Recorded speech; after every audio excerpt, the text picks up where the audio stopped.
নমস্কার, আমি দুর্জয় রায় প্রিয়। দুর্জয় 37 ম্যাথ ইউটিউব চ্যানেলে আপনাদের সবাইকে স্বাগত। আজ আমি অনার্স প্রথম বর্ষের ফান্ডামেন্টাল অফ ম্যাথমেটিক্স নিয়ে আলোচনা করব। ফান্ডামেন্টাল অফ ম্যাথমেটিক্স চ্যাপ্টার 8 সমীকরণ তত্ত্ব। সমীকরণ তত্ত্বের ভেরি ম্যাথ নিয়ে আলোচনা করব। তাহলে চলো ম্যাথটা আমরা দেখে নিই। এক্সাম্পল 32 নাম্বার আমরা ম্যাথটা করব। এক্সাম্পল 32 একটা ভেরি ইম্পর্টেন্ট ম্যাথ। এখানে বলছে যে সমীকরণের মূলগুলি f of x equal x cube plus 3x square minus 4x minus 12 equal 0 সমীকরণের প্রত্যেকটি মূলের চেয়ে 4 বড় হয় তার সমীকরণ নির্ণয় করো। তাহলে 4 বড় হয়, তাহলে এখানে কি বলছে সমীকরণের মূল যে এখানে x বলছে, মূল হচ্ছে x এর থেকে 4 বড় হয় তার সমীকরণ নির্ণয় করো। তাহলে এই সমীকরণ আমরা কিভাবে নির্ণয় করা যায় সেটা আমরা নির্ণয় করব। তাহলে চলো ম্যাথটা আমরা এখন সলভ করব। এক্সাম্পল 32 নম্বর। এক্সাম্পল 32 নির্ণেয়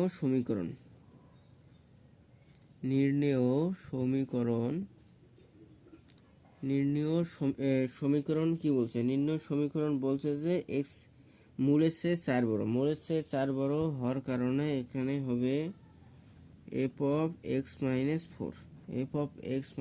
4 ইকুয়াল, তাহলে মূলের চেয়ে 4 বড় হওয়ার কারণে এখানে হবে x minus 4। মূলের চেয়ে 4 বড় হওয়ার কারণে এখানে x এর পরিবর্তে মূলটা যেটা আছে তার x এর পরিবর্তে x minus 4 হবে। তাহলে x minus 4 এটা ইকুয়াল লেখা যায় x কিউব বলতে এখানে x minus 4 তার উপর কিউব প্লাস 3x minus 4 তার উপর square minus 4x minus 4 minus 12 equal 0। তাহলে এখানে x মূলটা 4 এর চেয়ে বড় হওয়ার কারণে এখানে x minus 4 হবে। f of x বলতে x minus 4 এটা ইকুয়াল x minus 4 তার উপর cube plus 3x minus 4 minus 4x minus 4 minus 12 equal 0। এখন f of x K x plus 4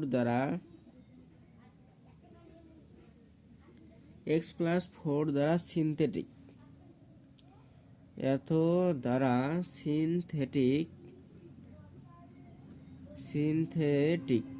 synthetic পদ্ধতিতে আমরা ভাগ করব। সিনথেটিক পদ্ধতিতে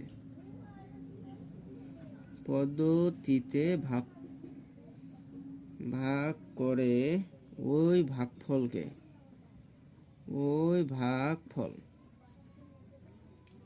ভাগফলকে আবার x plus 4 দ্বারা সিনথেটিক পদ্ধতিতে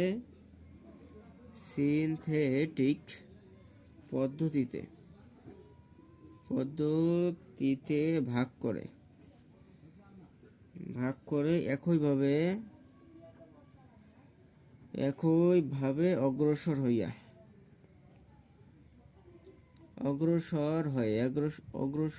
হয়ে সমীকরণটি নির্ণয় করা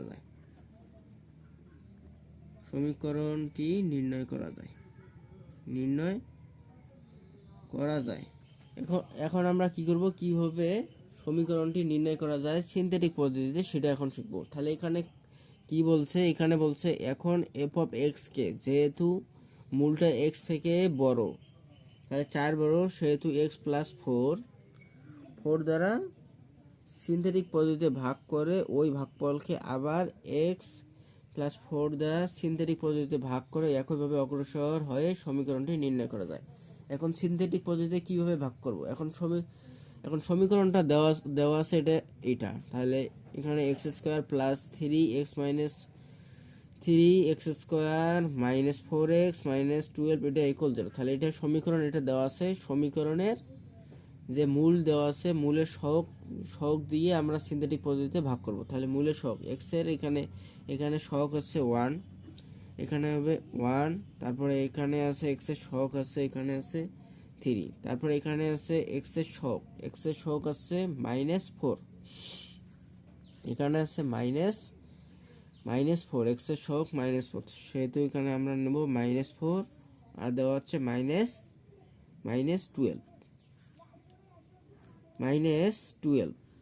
তাহলে এখানে কি বলছে, x এর থেকে 4 বড় হয়, তাহলে এখানে কি দ্বারা ভাগ করতে হবে, এখানে -4 দ্বারা ভাগ করতে হবে।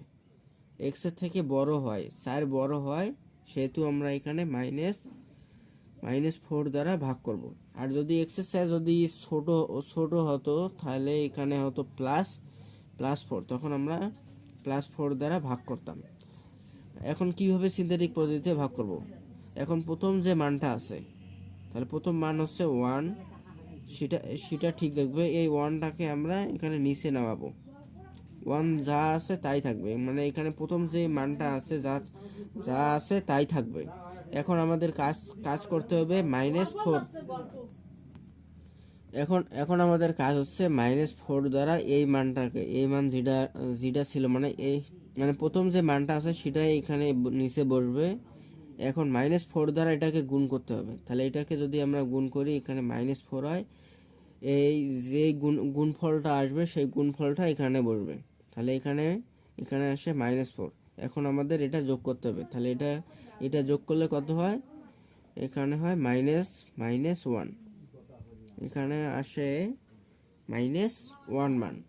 এখন আমাদের সেম কাজ, আবার -4 দ্বারা এটাকে গুণ করতে হবে, এটাকে গুণ করলে গুণফল যা আসবে সেটা এখানে বসবে, তাহলে এখানে মাইনাসে প্লাস, 4 × 4, তাহলে এখানে হবে +4 হবে।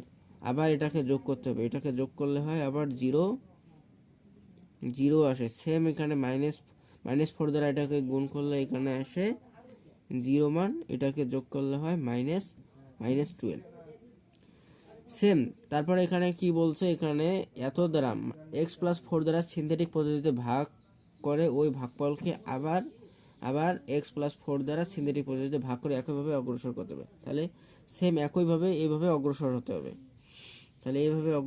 হবে, তাহলে এখানে একটা মান বাদ যাবে, এখানে শেষের মানটা বাদ যাবে। এখন এই তিনটা দিয়ে আমরা আবার -4 দ্বারা ভাগ করব, আবার -4 দ্বারা ভাগ করব, তাহলে প্রথম যেই মান যেটা আছে সেটা এখানে নিচে বসবে। এখন এটা দিয়ে এটাকে গুণ করতে হবে, এটাকে যদি আমরা গুণ করি তাহলে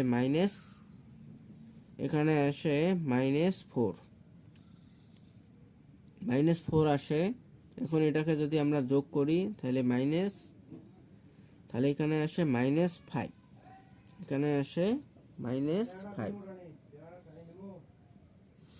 সেম একইভাবে আবার এটা দিয়ে আমরা গুণ করব, -4 দ্বারা -5কে যদি গুণ করি তাহলে +20 হয়। এখন এটাকে যদি আমরা যোগ করি, সেই যোগফলকে এখানে বসাবো। সেম একইভাবে আবার এইভাবে আমরা সিনথেটিক পদ্ধতিতে ভাগ করব, এইভাবে আমরা সিনথেটিক পদ্ধতিতে ভাগ করতে পারবো। তাহলে এইভাবে একটা করে মান বাদ যাবে। তাহলে আবার যদি এখানে -4 দ্বারা ভাগ করি, তাহলে প্রথম যে মান আছে সেটা বসবে। এখন -4 দ্বারা এটাকে গুণ করলে আসে -4, এখন এটাকে যোগ করলে আসে -9।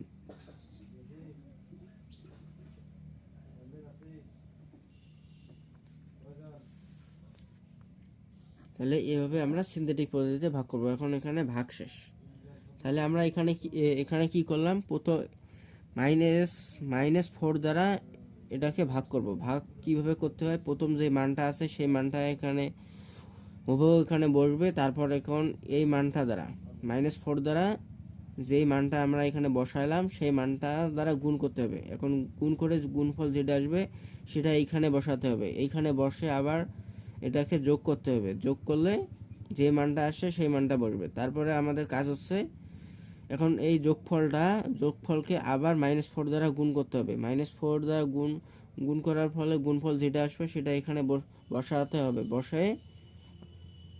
বসে এটাকে আবার যোগ করতে হবে।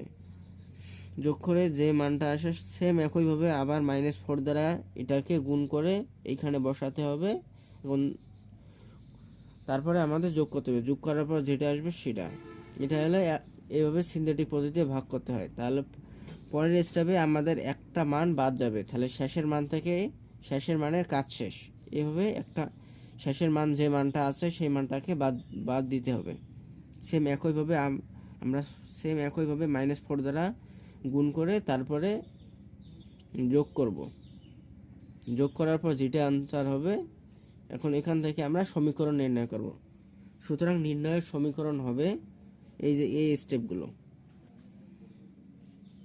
ভাগ করার পর যে মানগুলো আসছে, যোগ বিয়োগ করার পর যে মানগুলো আসছে সেটা হবে এটার সমীকরণ।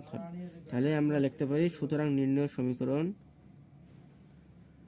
সুতরাং নির্ণয় সমীকরণ, নির্ণয় সমীকরণ, নির্ণয় সমীকরণ হবে এটা কি, এখানে আছে 1। তাহলে এখানে সমীকরণ কি দেওয়া আছে, x এর ত্রিঘাতমূল, এখানে দেওয়া আছে x এর কিউব। সেম ভাবে এখানে যেরকম সমীকরণ আছে সেভাবে এই সমীকরণটা বসবে।